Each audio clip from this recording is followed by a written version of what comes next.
Ceny zlata pozorne sledujú nielen na burzách, ale i slovenskí baníci. V jedinej bani na zlato v strednej Európe. Viac už o chvíľu v udalostiach.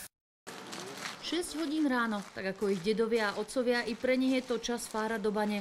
Kilometre chodieb, denne pešo. Bagre hryzúce do tvrdej horniny sú jedna z mála technických vymožeností. Ťažká robota ale prináša ovocie. Koľko, o tom baníci hovoria veľmi opatrne. Produkciu drahých kovov zlata a striebra vám nepoviem presne, ale pohybuje sa ako u zlata, tak aj striebra rádovo v stovkách kilogramov ročne. Takže uživí to ten kolektív a 100 pracovníkov, ktorých v súčasnosti zamestnávame.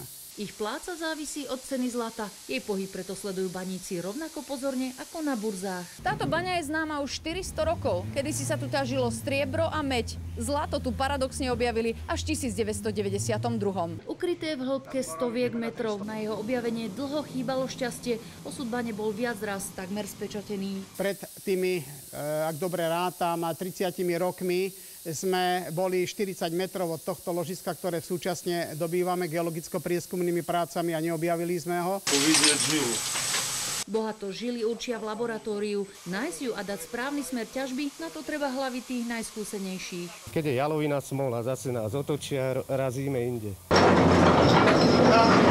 Stovky vozíkov, tony horniny. Zlato sa v nich ale ráta na gramy a baníci si ho užijú len zriedka. Vidíme len za sebou nejaké metre, ktoré vyrazíme mesačne a to je všetko. Zlato neuvidíte ani za svetla. Mlyny horninu zomelú, voda oddelí cenné od hlušiny. Zložitá alchýmia, na konci ktorej je čierny prach. Leska hodnotu mu dajú až v belgických hutách. Tunajších to ale zjavne netrápi.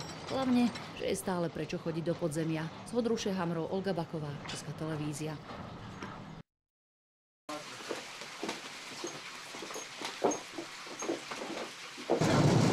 A tento úvodný úsek tej Hodruše.